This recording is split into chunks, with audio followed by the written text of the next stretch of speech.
Welcome to my kitchen.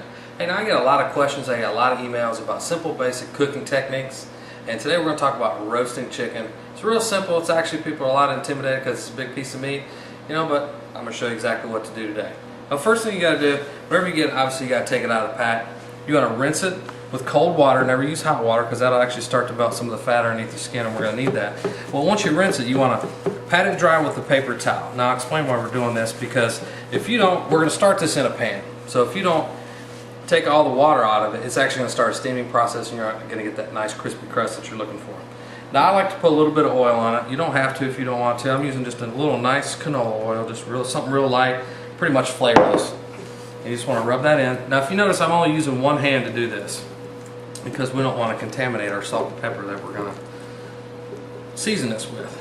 Now actually, you know what? I do have a magic trick. I put that on the inside too, just to dry out a little bit of the inside so it doesn't start that steaming process again. Alright, so we're just going to season a little bit of salt and pepper. Now I love pepper, so I usually go heavy on the pepper. You can season both sides if you want to. I do like throwing a little bit on the inside, and we're actually going to throw some stuffing in here as well. Not really a stuffing per se, but we're going to put some lemon, some parsley, and some basil. Personalize this. This is your whole deal. You can put rosemary in there. You could put thyme, you could put, whatever you want to. You put peppers, jalapenos, whatever you want to.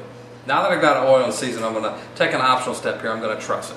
Basically, trussing, all it's going to do is going to make it cook a little more uniformly because we're going to tie it up. Now, I got a piece of butcher's twine about 2.5 feet long. I've placed it about midway through the breast there, underneath the breast. We're going to tie it around the wings just to kind of secure those. And then we're going to take the ends and wrap them around the end of the legs here. And then we're just going to secure it. And basically all this is going to do is just going to make it cook a little more uniformly because it's all kind of in one piece, and it's going to help the stuffing stay in. We're just going to tie this up. This doesn't have to be fancy. Basically the only thing it does, like I said, is just keep it uniform. Our next step that we're going to do, this is going to help in that because we're going to sear this in a pan to get the cooking process started. Pretty simple so far, right? We've got the chicken oil, we've got it seasoned, we've got some stuff in it, some parsley, some basil and lemon, we've got it trussed up, so it's going to cook all nice and uniformly. Now what we're going to do is we're going to start this in a pan. I've got a cast iron skillet with just a little bit of canola oil, and I've got it just hot enough. It's about medium low, just where the oil just barely glides across the pan. There's just enough in there basically just to cover the bottom. Now the reason why we're starting this pan, as I said before, is we're going to start the cooking process, the searing process. I'm going to start breast side down. And you hear that, just a little bit of sizzle? You don't want it popping real heavy. You want a nice low heat because we're going to slow roast this in the pan first. And basically what that's doing, that's forcing all the juices into the center of the meat. So that way your breasts stay nice and juicy. You don't have to worry so much about the legs and the thighs because it's dark meat and they're not going to dry out anyway. We're going to let this go for about 5 minutes, and then we're going to do each side.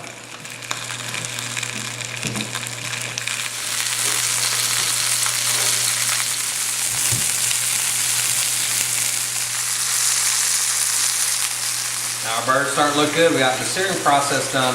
We've got all the juices headed to the center of the meat. We've got a nice start to our crispy crust. Now we're going to finish this in the oven. I got the oven preheated at 375. Basically all I'm going to do is cook this for 20 minutes at first. Then we're going to add a little butter and baste it. Check this out. Go to sleep.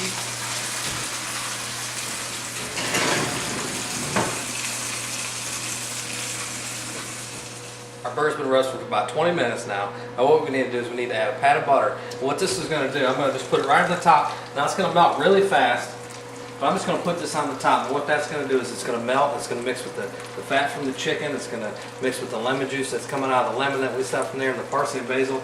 And down on the bottom it's going to create basically a pan sauce. And we're going to use that to baste it about every 5 minutes after this point. Alright, so our basting liquid is ready. It's been about 5 minutes. All the butter's melted. Now you can do this every 5 or 10 minutes. It really, what this is going to do is actually it's going to help create, a sauce in the bottom, like I said, but it's also going to help crisp up the crust.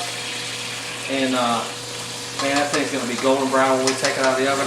Now you want to cook this until the internal temperature is about 170 degrees, and then remove it from the oven.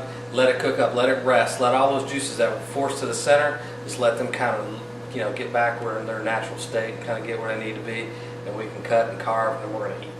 Alright, now we've got our bird out. We've got it right here. Look how beautiful that is. It's nice and golden brown. It's got a nice crust on it, done all the way through. We cooked it up to about 170 degrees. We let it rest. It's nice and good. Now what we did with the pan, we put it just right on the burner. Now this is all of that juice. This is the butter. This is the juice from the chicken. This is the lemon. It's got all the flavor from the basil and the parsley. I'm gonna put this right in here in this bowl. That's like our little dipping sauce. And now check this out. Now that was pretty simple, wasn't it? Let's see what we got here. Oh my goodness. Look at that. We'll see you next time.